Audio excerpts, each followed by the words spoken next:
Alors, on y va pour notre premier projet, la to-do list, juste ici. Ça va nous permettre de rassembler tout ce qu'on a vu précédemment dans un petit projet ludique comme ça. Donc, on va avoir des choses à faire, promener le chien, sport, coder avec React. On va pouvoir supprimer et rajouter des éléments également avec ce formulaire. Pour l'interface, rapidement, on va utiliser Bootstrap, qui est un framework CSS. Donc, on va juste avoir à écrire quelques classes, comme ça nous fera l'interface directement. Et on va pas perdre trop de temps en CSS. Parce que je me souviens que j'avais fait un cours sur CSS, comment cloner Twitch avec React. Il est toujours disponible. Et quelqu'un m'était tombé dessus parce qu'on faisait trop de CSS. Mais bon, le cours s'appelait cloner Twitch avec React. Fallait bien à un moment créer l'interface, quoi. Bref, du coup, ici, on va faire l'interface rapidement avec Bootstrap. Donc, très bien. Ici, on va se vider notre app JS. Très bien. Hop, hop, on va tout enlever. On va tout enlever parce que c'est comme ça que ça se passe dans une app classique. C'est-à-dire qu'on va avoir app.js qui est le root component, le composant racine. C'est dans ce composant qu'il va y avoir tous les autres. D'accord? C'est le parent des parents. Dans le component ici, normalement, vous avez encore item. Moi, je l'ai déjà supprimé. Donc, ce qu'on va faire, on va se créer form.js pour notre formulaire, du coup. D'accord? Qui est, hop, juste ici. Et en dessous, ben on va se recréer item.js comme ça, d'accord? Donc form.js et item.js. Comme ça, on aura un autre formulaire et des items qu'on va créer avec, tout simplement. Ok? Très bien. Maintenant, comment on utilise un framework CSS ou une librairie, quoi que ce soit avec React, comme ça? Eh bien, on peut faire CTRL-U accent grave, comme ça. On fait attention à bien être ici dans React App. Et j'ai plus qu'à faire npm, alors install Bootstrap, comme ça. Tac, très bien. Et ça va me l'installer. On peut aller dans le package JSON ici. Et on va voir que normalement, quelque chose va apparaître au bout d'un petit moment. Hop, Bootstrap ici. Parfait. Donc là, c'est la version 4.6, même si la 5, elle est en alpha, je crois. Elle n'est pas encore totalement sortie, donc on est à la version 4.6. Qu'est-ce que ça a fait, en fait? Eh bien, ça a mis dans notre module ici. Si on descend à B, donc là, c'est tout ce qui sert à faire fonctionner notre Create React App. Bootstrap, je le vois, il est là. Hop, Bootstrap, et puis à l'intérieur, on va avoir tous les fichiers CSS comme ça. Ok? Donc on peut se fermer le gros dossier, notre module ici. Et donc, je vais vous montrer deux façons d'utiliser Bootstrap. Soit on peut venir ici dans le app.js, donc dans le composant racine et faire deux points. Donc on sort du dossier, on rentre dans le dossier de notre module, on va dans Bootstrap, on va dans dist, on va dans CSS et on va prendre le fichier bootstrap.min.css, qui est le fichier avec tout le CSS minifié. D'accord? Donc sans espace, etc. Et donc, du coup, dès maintenant, regardez, si j'utilise un H1 lorem 5, il va avoir notamment une police d'écriture qui est pas la même que d'habitude, en fait. Et donc, on voit bien que Bootstrap est là. On peut avoir un bouton également avec une classe btn.red. Hop. Alors, à l'intérieur, je vais écrire Hello World. Et on voit bien que c'est stylisé. Ah, alors, il n'y a pas btn... Ah non, c'est btn danger, je crois, avec Bootstrap, si je dis pas de bêtises. Voilà, c'est ça. Et donc, vous voyez qu'on a bien créé un bouton juste avec des classes juste ici. Parfait. Donc, si vous n'avez jamais utilisé Bootstrap, hein, c'est une des choses que ça fait, c'est-à-dire on rajoute des classes et ça nous met donc du CSS directement vu que ces classes proviennent de ce fichier CSS. Hein. C'est aussi simple que ça. Ok? Donc, on va commencer par se créer une chose. Donc, on va venir dans notre app ici. On va faire un H1 avec la classe text center et mt3, ça veut dire margin top 3, et on va écrire to-do list dedans, to-do list comme ça, parfait. Donc on a bien to-do list juste ici, comme on l'a juste là. Donc text center ça centre, margin top 3 c'est margin top de force 3 si vous voulez, ça va de 1 à 5 si je me souviens bien, et donc ça a décalé un petit peu du top, hein, tout simplement. Voilà, très bien, j'ai utilisé emmet, hein, c'est h1.text center quand je fais un point comme ça, et ensuite j'appuie sur entrée ou sur tab, et ça m'écrit tout ça directement. Je vous en avais déjà parlé précédemment si je ne m'abuse. Une fois qu'on a ça très bien, on peut s'occuper de notre composant formulaire. Ça va être notre composant vraiment important dans lequel il va y avoir tout le state, etc. Donc ici, on va import pour commencer. Alors je vais peut-être fermer ça et grossir pour que vous puissiez mieux y voir. Voilà, pendant le cours, ce sera mieux, je pense. Import useState, vu qu'on va utiliser du state from React. Et pour l'instant, on va laisser ça comme ça. Et puis, on va se faire un export default function form comme ça. Hop, parfait. Et donc, on va return pour l'instant du contenu. On va s'occuper juste du contenu, donc de l'interface dans cette vidéo-là. Donc, on va s'occuper de tout ce qui est tout ce qu'on retourne visuellement. C'est-à-dire, j'ai envie de retourner ici ce formulaire. Donc, une div avec la classe margin auto, donc m-auto, px4, padding à gauche et à droite de force 4, call 12, ça je vais vous expliquer juste après ce que c'est, .call sm10, .call lg6, comme ça, et on appuie sur entrée ou sur tab, parfait, et ça nous écrit ceci. Donc margin auto, padding à gauche et à droite, donc sur x de force 4, call 12, ça veut dire en petit écran ça prend tout l'espace, call sm10, ça prend un petit peu moins d'espace, ça prend moins d'espace quand on est à partir de small, et LG6, ça prend juste la moitié de l'écran. C'est ça que ça veut dire, ok? Ok, à l'intérieur, on va se créer notre fameux formulaire avec la classe marginbot3, tout simplement. Donc on va pas mettre d'action ici, ce sera un formulaire qu'on va utiliser en front directement, les données. Ensuite, un label avec la classe formLabel, ça sert à styliser facilement les labels, et MT3, margintop3. Ok. Ensuite, on a un HTML for ici qui est apparu.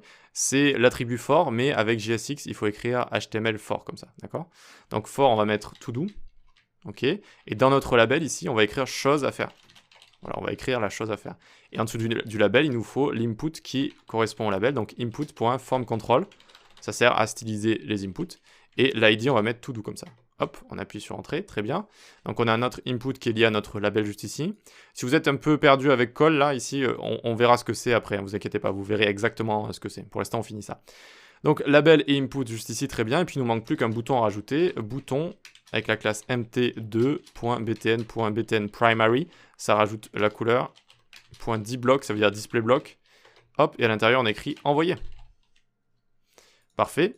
Et en dessous de notre forme ici, donc on sort de la forme et on fait H2, liste des choses à faire, 2 points. Et ensuite une liste en dessous, avec la classe liste groupe, voilà, pour styliser la liste. Parfait. On actualise tout ça pour l'instant, rien ne se passe. Pourquoi? Parce qu'on ne l'a pas importé, d'accord? Donc on l'a export default, mais on ne l'a pas importé. Donc ici on vient faire import form, alors form from... ./component/form comme ça. Et on va le mettre en dessous de notre H1. Hop là. Hop, et on a bien ici, c'est parfait, on a notre formulaire qui apparaît avec notre label, notre input et notre bouton, donc notre formulaire ici, et notre petite liste en dessous. Donc qu'est-ce que ça veut dire ces calls ici? En général, sur Bootstrap, c'est ce qui est le plus dur à comprendre, donc si vous n'avez jamais vu, il faut ouvrir comme ça avec F12 Elements, et on va cliquer sur notre div ici qui contient call 12, etc., etc. Donc on descend et on voit que call LG6, ça veut dire qu'à partir de 992 pixels, ça prendra 50% de l'écran. Ok, donc ça c'est là où on est. Et puis call SM10, à partir de 576, ça prend 83%. Et call 12, eh bien quand on a un petit écran, ça prend 100%. Ok, donc sur les portables, si vous voulez, ça prend 100%, notre formulaire ici. Dès qu'on monte entre 576 et 992, ça prend 83%. Et au-dessus de 992, ça prend 50%. Et donc si on met ça sur le côté, on peut le voir. Regardez.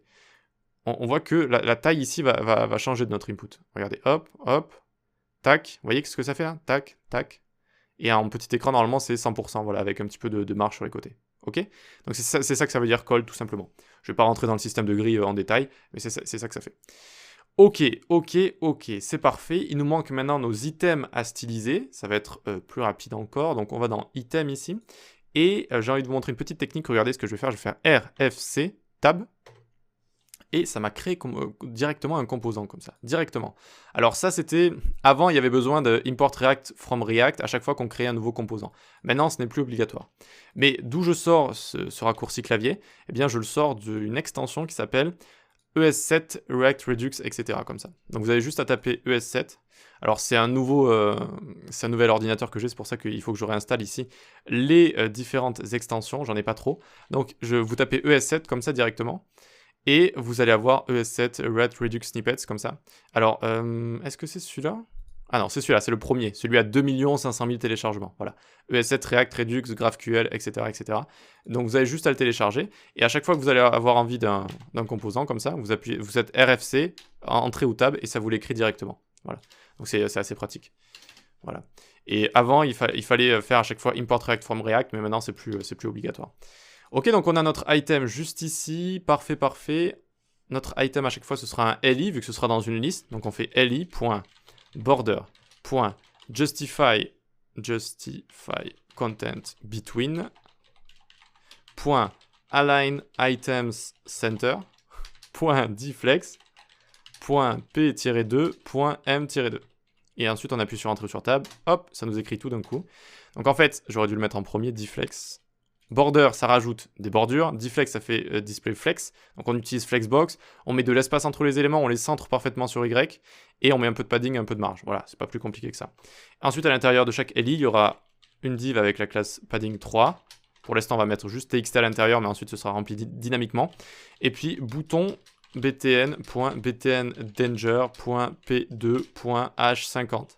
Hop, et à l'intérieur, on écrit supprimer.